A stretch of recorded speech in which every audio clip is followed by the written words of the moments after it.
What's up, everybody? It is Dennis and Andy. Yeah, we're a little bit late with the movie review, but to be honest, we saw it yesterday afternoon. And as soon as I got home, I had to run upstairs to get on Ethan's channel for the big core draft closeout. Thank you all so much for supporting the book and big force last night. That was great. But we are here to talk about Captain America, A That's Brave New right. World. We And went, we went and saw it in 3D. yes, and no spoilers. Uh, Next week on the DNA show, Christian Blatt of the Blattcast is coming back to join us to talk about the movie, and we're going to just go totally into it. Spoilers, everything. So no spoilers for this one. So, what is this movie about, Dennis? Well, we all know Sam Wilson is the new Captain America, and he finds himself in the middle of a new international incident, but he must discover the motive behind this nefarious global plan. Oh, so we've seen enough. There's lots of trailers. The movie obviously was delayed. They did 4 rounds of reshoots. If you're not familiar and you don't pay attention to this stuff like we do, that is literally where they call the cast they need for the reshoots back in, and they reshoot stuff because they did test screenings that didn't work out too well. So 4 rounds is not a good sign. Now, I'll say this. All the performances of the main actors. So, Anthony Mackie, I don't remember the guy's name that plays the new Falcon, his sidekick, now that Anthony's Captain America. They were fine. He fell right back into being Sam Wilson, It could be because I haven't seen him in much, a lot of other stuff. And I have seen a few things, but mostly I know him as this character. I thought he did fine. The other kid I've only seen, I don't know about you, Dennis. The only time I've ever seen this guy before that plays the Falcon, the new sidekick, was in Bucky and the Winter Soldier. So, or Winter Soldier Falcon, whatever. So to me, I'm like, yeah, okay, you're the guy. So whatever.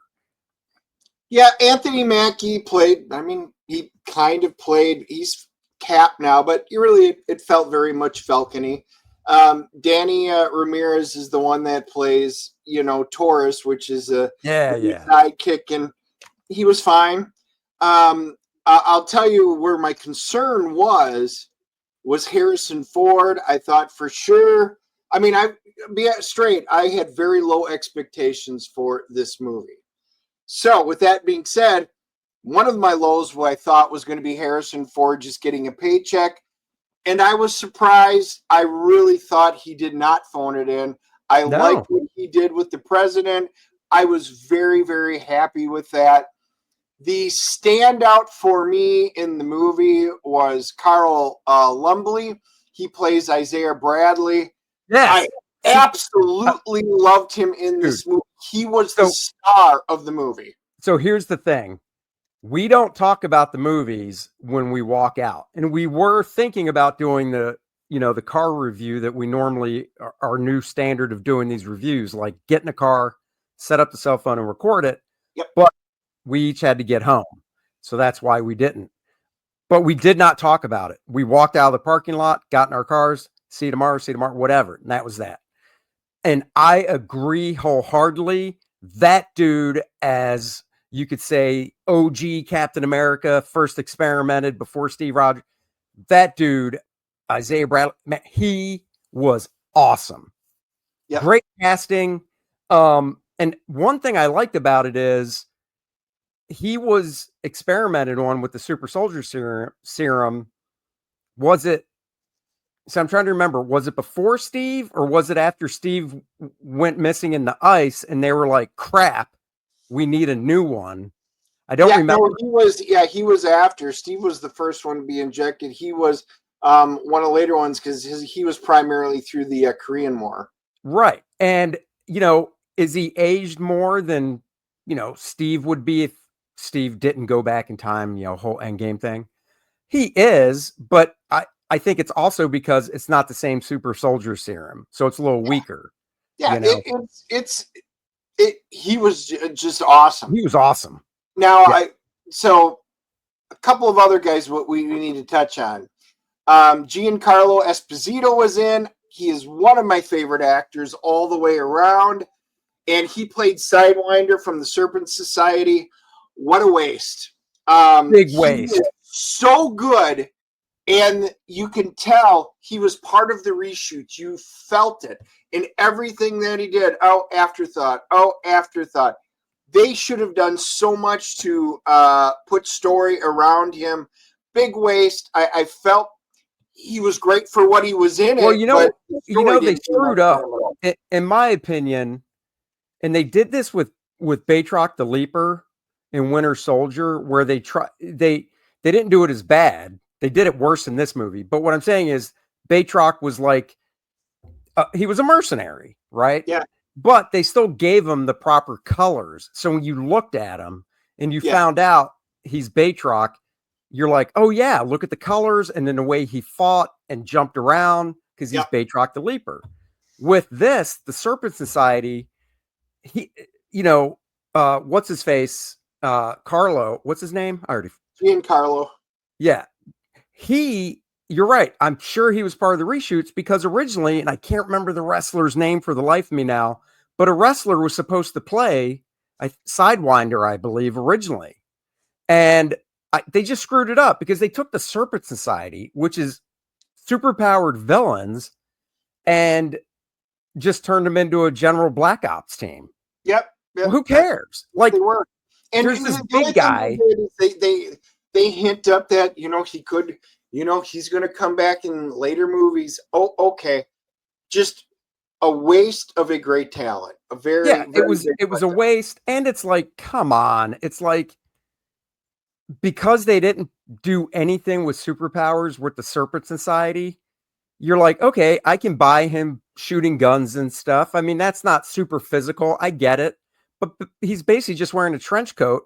But I mean, he's very physical. And I'm like, no, I don't buy it. I just don't buy it. So I think they screwed the Serpent Society up. But who's the guy that plays the leader, the actor that was in the... Oh, Tim Blake Nelson plays Samuel Stearns. That's who we were going to touch on next. Stearns, he's the leader. He goes 16 years ago back to the Hulk with Ed Norton, because that is in the MCU, even though it's visually different. And they hinted at the end of that movie, his brain and stuff. They kept him in shadow a lot. And I don't consider this a spoiler because, it was advertised he's in the movie. But they keep him in shadow a lot. And when they finally reveal him, he has a green tint to his body. His eyes are messed up. His head's all brainy looking. Dennis and I had the same thought, which is we wish they just would have taken it up a little bit.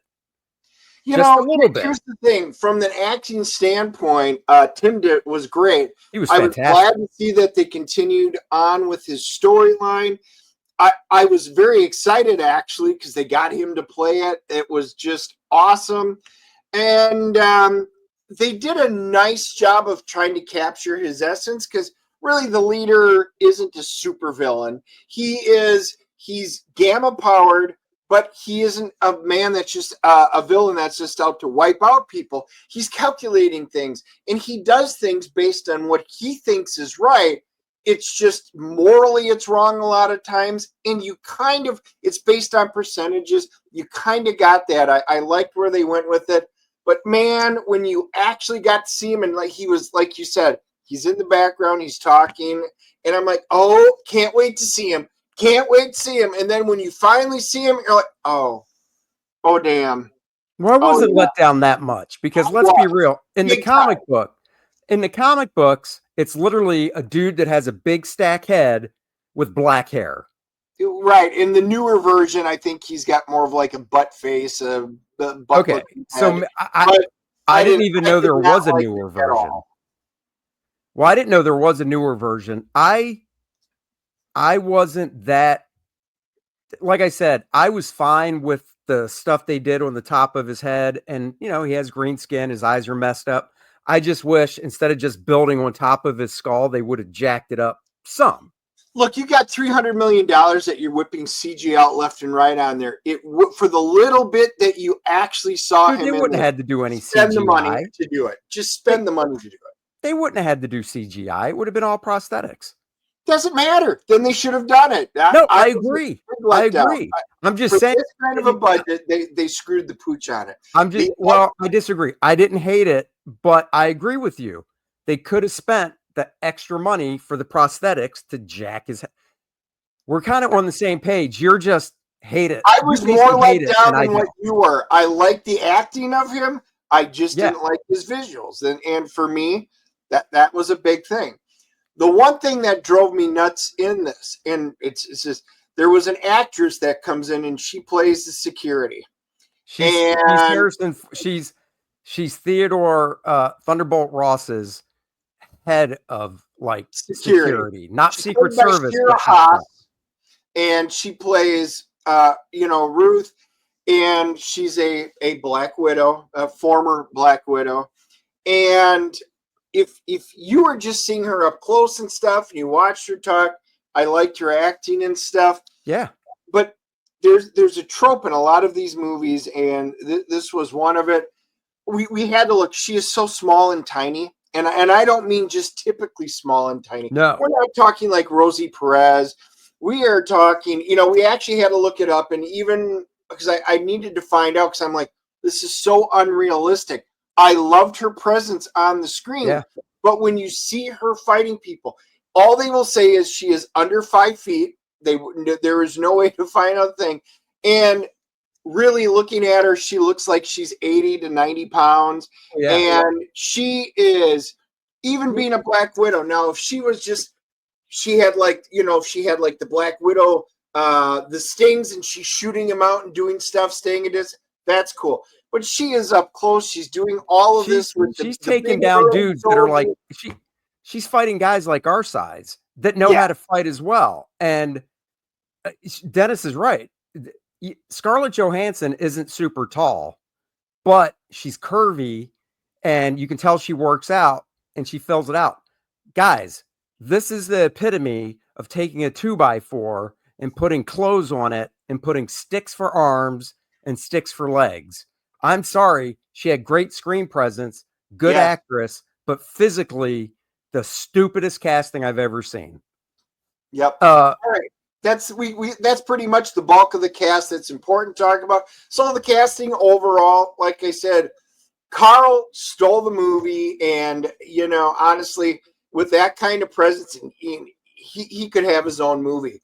I would say this, because we're not doing spoilers here, but I will say I would take Captain America out of the title, which is interesting. When the movie started, it didn't come up and say, we didn't get the big Marvel entrance. There was just a big Marvel.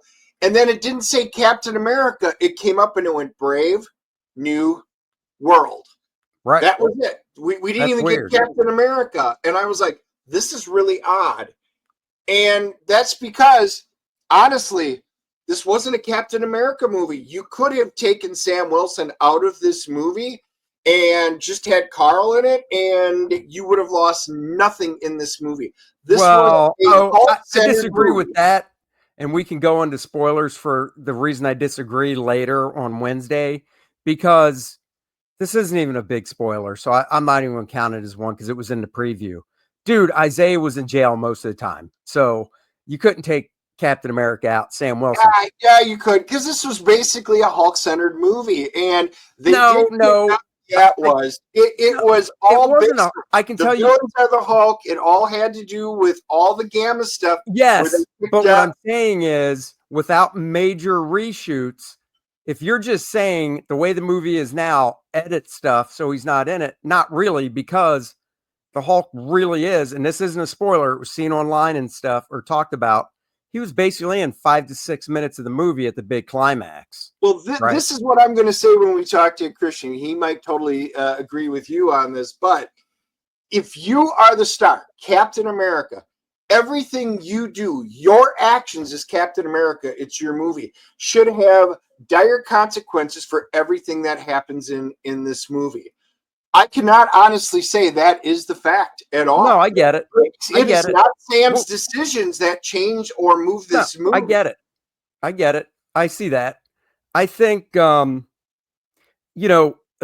other thing I'll touch on, and then we'll touch on Red Hulk is, and I said this before I saw the movie, it's hard for me to buy Sam Wilson as Captain America because he has no superpowers.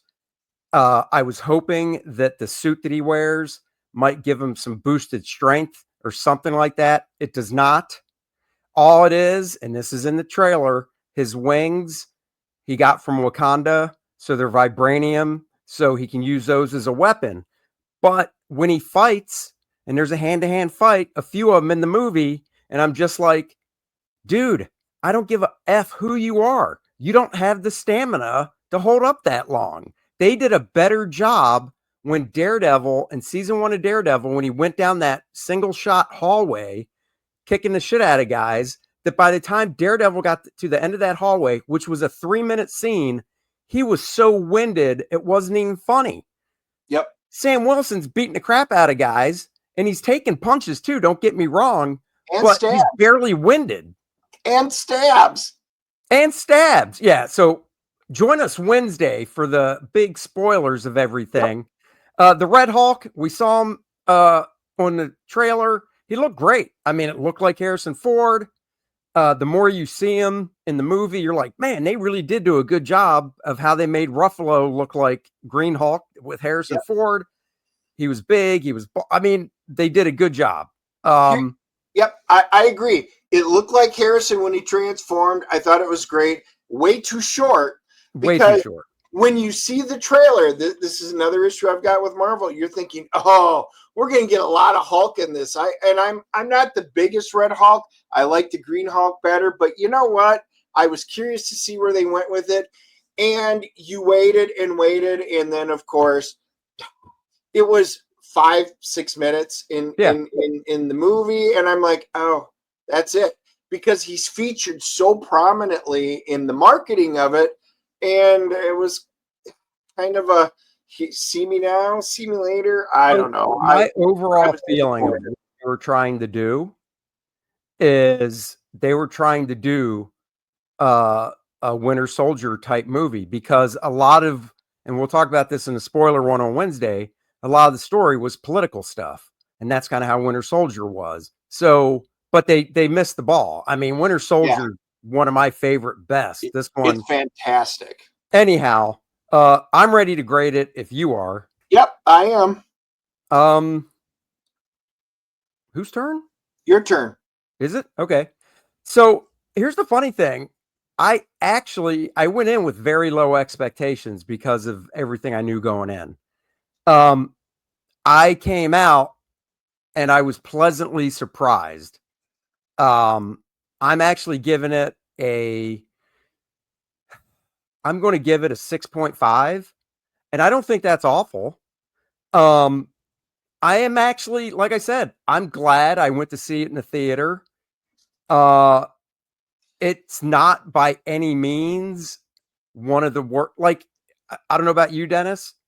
I would go watch this before I would watch Thor 2, Dark World. All right. My turn. I would go see Dark World before I would see this. Okay. And Dark World is not one of my favorite movies. It's not one of mine either. But this is, I also went in with very low expectations, and I actually had told Andy, I don't even know, I really don't even want to see it. There's nothing that excites me. There was some pleasant surprise. Harrison Ford surprised me about how good that part was. Having Isaiah Bradley, Bradley, such a great presence. I was like, oh, there's some really good stuff in here, and there is. But they missed the boat on so many of the issues. The CG was hit or miss and stuff, but that's, Marvel today, so I just kind of roll with it. And Giancarlo, I said that was a big miss. There were so many big misses in this one. They had the makings for a really good movie, and I think they missed it. I'm giving this one a 4.5. I definitely will not be buying it. I am kind of bummed out. I am actually, like I said, I had low expectations. It met my low expectations. It was better in some ways and worse than I thought in other ways. So, it is what it is. I'm giving it a 6.5 because honestly, I think if you take, because there's been what, 30, 28, 30 Marvel movies.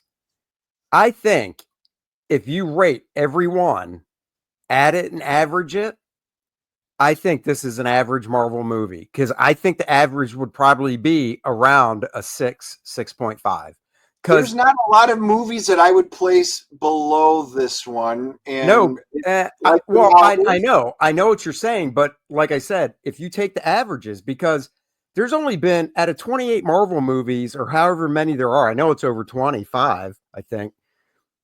There's only been a few nines and then some eights, and then it kind of drops to like seven and well, below. you know what? When Christian comes on, we can really delve into it because I've got a feeling he liked it more than I did because that's Christian and that's why we like him. He's very much an optimist. It's true. All right, give us the Rotten Tomatoes IMDb so we can wrap it up and let people go on their way. Let's see. IMDb has a 5.9. Okay. And we have on Rotten Tomatoes, the critics are at a 50%, and the audience is at a 78. There we go. Well, there you go. That is it. All right, guys. Next week we're seeing Jesus. Is it actually called Heart Eyes? It's that horror movie for Valentine's Day where the killer has hearts for eyes or whatever. It is. Yeah, so we're seeing Heart Eyes next week. It came out a week ago, but I wasn't in town, so that was that. So next week we're seeing Heart Eyes. So Yeah. thank you for joining us. Christian Blatt, DNA show next Wednesday, 3 p.m. Guys, Core Draft closes tonight. The closeout stream was last night, but Indiegogo takes 24, 48 hours. It is still up. It could end any minute. So if you haven't backed it, go back it. Link is in the description below. And until next time, everybody have a great weekend.